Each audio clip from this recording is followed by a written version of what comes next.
la Gabion Limited TV numéro 3, nous poursuivons ensemble nos portraits de passionnés, et cela dans toute la France. Nous retrouvons des gens, comme vous et moi, qui vivent et transmettent leur passion pour la chasse, et notamment pour la chasse de nuit. Arrêtons-nous aujourd'hui dans le département de la Somme, bastion historique de la chasse populaire et de la chasse française, département qui a tant donné à notre passion, et plus précisément dans un lieu mythique qui parle à tous les sauvaginiers, la hutte des 400 coups. Bonjour, je m'appelle Jean-Marie Van Voorde, je suis né en Sauvillers, dans l'Oise. J'ai connu la chasse en plaine avec mon père et mon oncle. Je portais carnier quand j'avais 9 ans, avec le bâton, je faisais pompon sur les perdreaux, forcément. Donc en ce temps-là, il y avait beaucoup de perdreaux, beaucoup de lièvres. Bon, ensuite, j'ai un ami du village où nous étions, m'a invité à aller à Feuillères, passer une nuit de hutte, j'avais 17 ans. Et c'est là que j'ai connu la hutte. Alors là, j'ai vu le virus, pas dormi la nuit, veillé, canard, etc., etc. Bon, on a fait une belle bredouille, je peux vous le dire. C'est Noyelles-sur-Mer qui est propriétaire du marais et qui fait des adjudications. On a fait un bail de 18 ans sur la hutte des 400 coups. Donc avant, c'était le conseil général. J'ai voulu montrer à tout le monde qu'un particulier pouvait s'occuper d'une hutte mythique, puisque c'est quand même une hutte mythique, la hutte des 400 coups, avec son marais de 112 hectares d'un seul tenant, à Bécassines. Il faut quand même l'entretenir, les platières.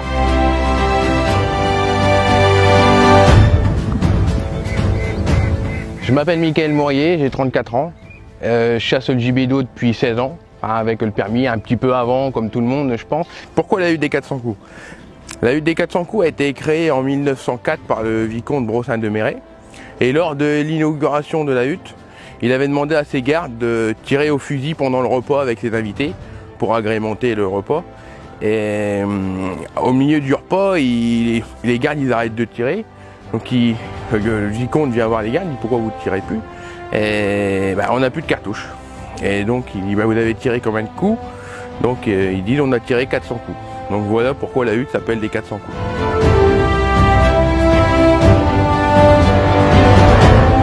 Aujourd'hui, les 400 coups, je pense que ça serait un bois.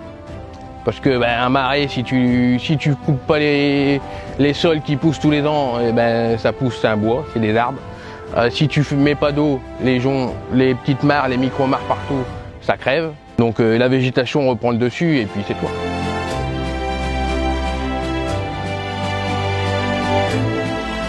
Un bon marais à Bécassines, il faut, je pense, c'est beaucoup de sortes de végétation. Nous, on a la chance ici d'avoir ce qu'on appelle la plaine. C'est plat, il n'y a pas beaucoup de végétation. On a des moyens joncs, on a des végétations de 50 cm. Après, on a des joncs, une végétation d'1,50 m, 2 mètres, des roseaux. Donc ça aide beaucoup parce que les bécassines, ils sont jamais, selon la période, au même endroit. Donc nous, on arrive à avoir plusieurs biotopes, à avoir des bécassines un peu tout le temps. Après, le plus important, c'est le niveau d'eau. Si on n'a pas le niveau, si on n'arrive pas à gérer le niveau d'eau, c'est impossible.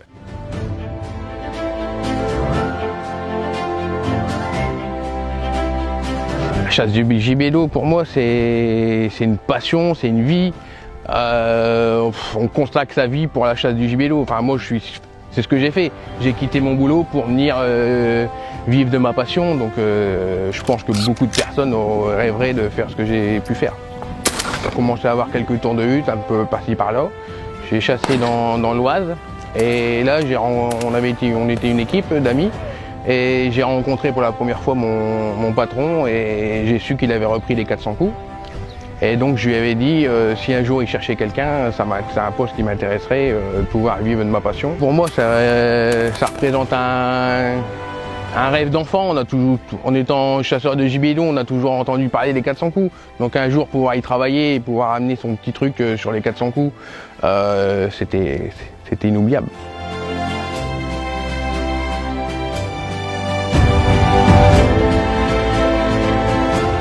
J'ai chassé pour la première fois dans la Haute-Somme avec mon grand-père, mon père, toute la famille chassait. C'était la folie de la famille, tout le monde chassait, on vivait que pour ça. Je chassais beaucoup, je faisais 4 nuits quand j'étais à l'usine. Je posais mes vacances, toutes mes pleines lunes. Tous les mois de pleine lune de chasse, j'étais en congé. Et du coup, je chassais, dès qu'il y avait du gibier, je chassais. J'étais matin, après-midi, j'étais posté, donc tous mes semaines d'après-midi, j'avais la possibilité d'aller à la hutte. Donc je chassais 4 à 5 nuits par semaine. Côté militant, c'est que je vois que d'année en année, on perd toujours, on perd sur les dates, on perd sur les espaces. On a un conservatoire du littoral qui préempte tout, donc on perd beaucoup de territoires de chasse.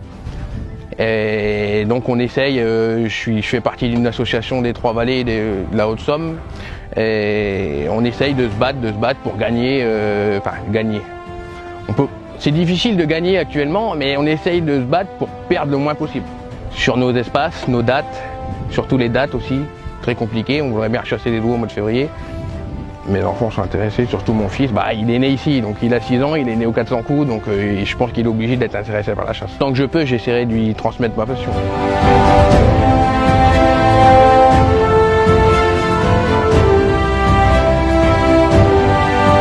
Pour cette GUTV numéro 3, après avoir passé cette superbe après-midi et cette nuit dans cet endroit mythique, ça me permet de vous souhaiter à tous une bonne saison. J'espère qu'elle sera riche en émotions, riche en partage, riche aussi en pauses et en rencontres de gibier, et surtout riche en engagement de chacun. Aujourd'hui, sans vouloir être donneur de leçons, on ne peut plus chasser sans être en même temps militant. En face de nous, on a des gens qui sont très actifs contre nous, à nous d'être soudés et d'être un maximum militants pour notre passion, pour que demain on puisse la transmettre à nos enfants comme nous l'aurons reçu de nos parents. Merci à tous et bonne saison.